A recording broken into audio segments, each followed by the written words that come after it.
Okay, class. Unfortunately, I forgot to go over one of the most crucial parts about doing an interior or anything with walls. It's kind of the opposite of an object where it's the outside sides, but it's the same.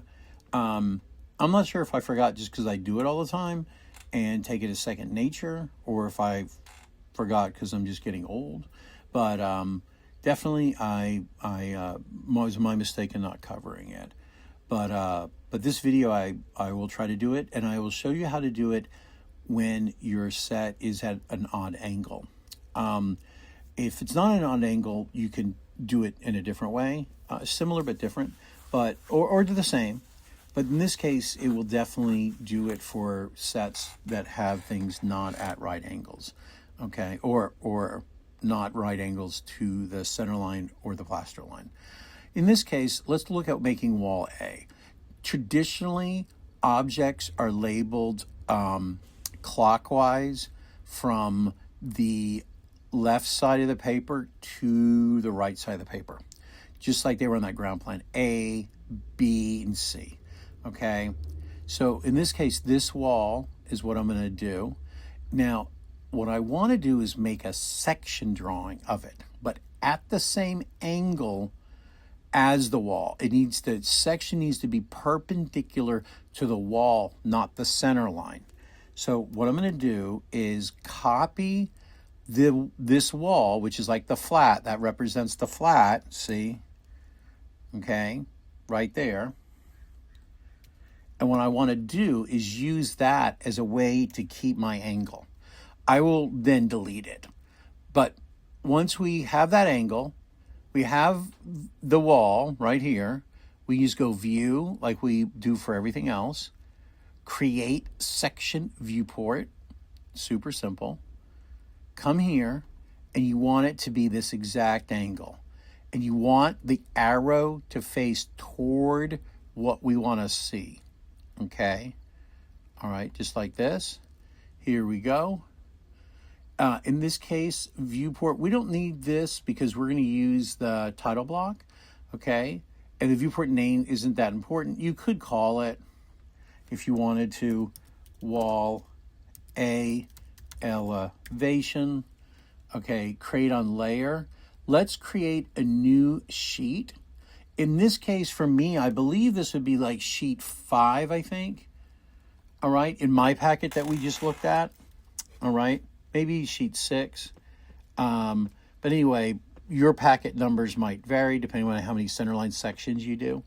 All right, sheet title, wall A elevation. And you can abbreviate that. All right, okay. We want this to be in 1/2 inch. Elevations of walls and other objects are traditionally 1/2 inch or larger, okay?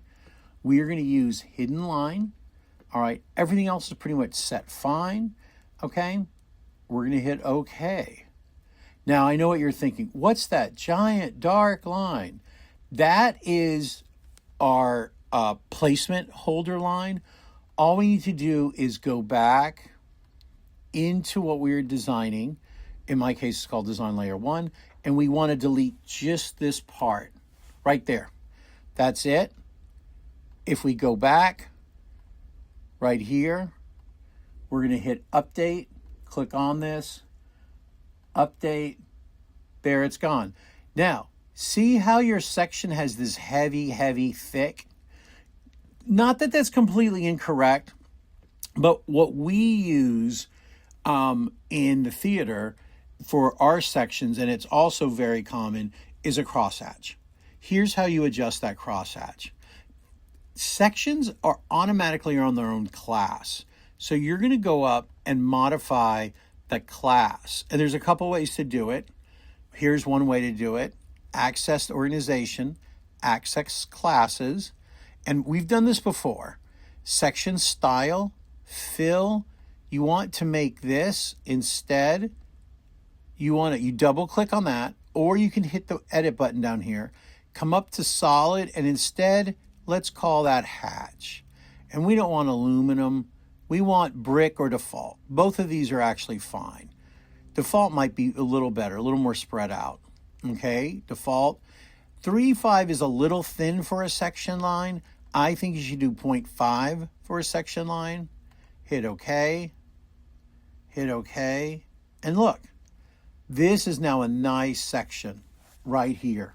Okay, this is a really good. It clearly shows where we're cutting it.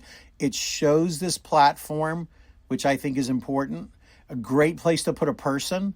I'll put a person here, and then maybe I'll put a person standing here, showing that 6 inches is walkable. Always good to remind that. Now, how do we add the ground plan underneath? That's what you want this thing to look like. Okay, the way we add the ground plan underneath, there's a really, really great way to do it, but it takes a while and it divides up a lot of things. The quicker way to do it for just PDFs, okay, which is what we're caring about here, is you go like this. Go back to your design layer, and it's totally fine. We're looking at straight down or plan view, top view, either one. You're going to make this its own viewport. View, create viewport, all right? We're looking straight down on it. You're going to bump this up to 1/2 inch, just like you would for that. Leave this, medium is fine. Top is fine. I would move it from shaded to hidden line, okay? Or maybe even better, dashed hidden line. And that we can look at, okay? Here we go. And now here it pops up. Now this is where it gets a little bit of tricky, but not too tricky. What you're going to want to do is put this part here, because that's where it's going to wind up. But we want the angle correct, all right? Because the angle of this would be parallel to the front of the wall, not to the angle of the set. Go right here. And move it right there, okay? Here we go. And now, let's hit an update on this so we can see where the edges are better, okay? 2. This tells us where this is, right here. Oops, overshot it just a little bit. That's pretty good. Now, I know what you're thinking. What do we do with all of this? Not a big deal. We can get rid of this line.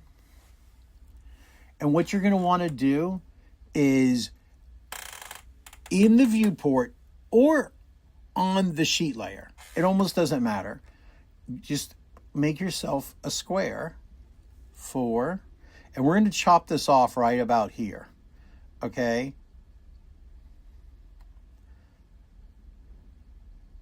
And it's wherever your section view is. Might be something like right there, okay? Again, this is what they're use this to build this wall, okay? They're going to be a separate elevation for this one. And then you make the lines white, or get rid of them. Either or, both work. I think we see a part of that, it looks like, okay?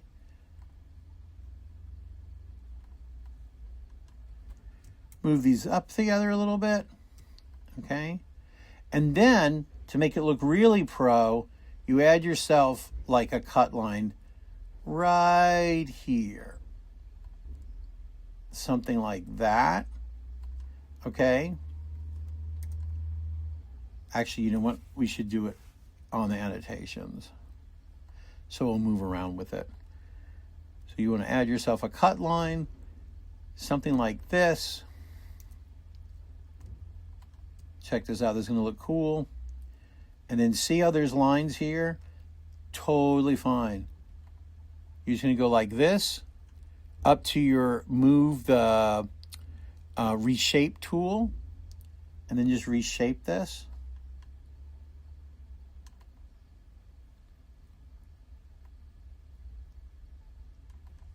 Right to there. Now look, Now, last way to make this really cool, and there is a squiggly line that is built in, the break line tool, okay? It does work, but for something big that you're covering up, I generally do it manually. And just like on this line, I'll just draw an oval, okay, like this. It's option 6.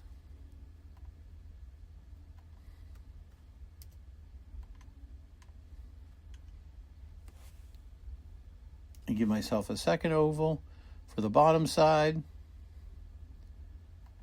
Just, oops. Change it over. Okay.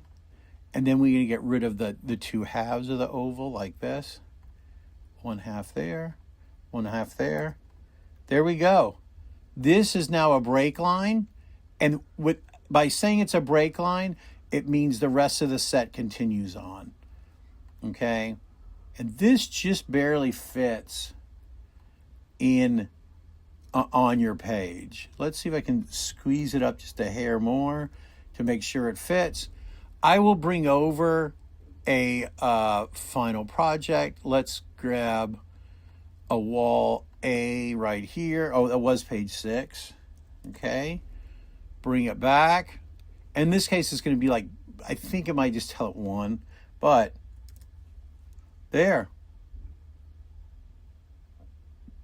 Okay. Wall A, elevation. There's your wall A elevation. Do the best you can on dimensions. I know we went over dimensions somewhat, and every project had some dimensions, but in reality, you do not need to do a ton, okay? Keep them clear. The biggest ones are most important.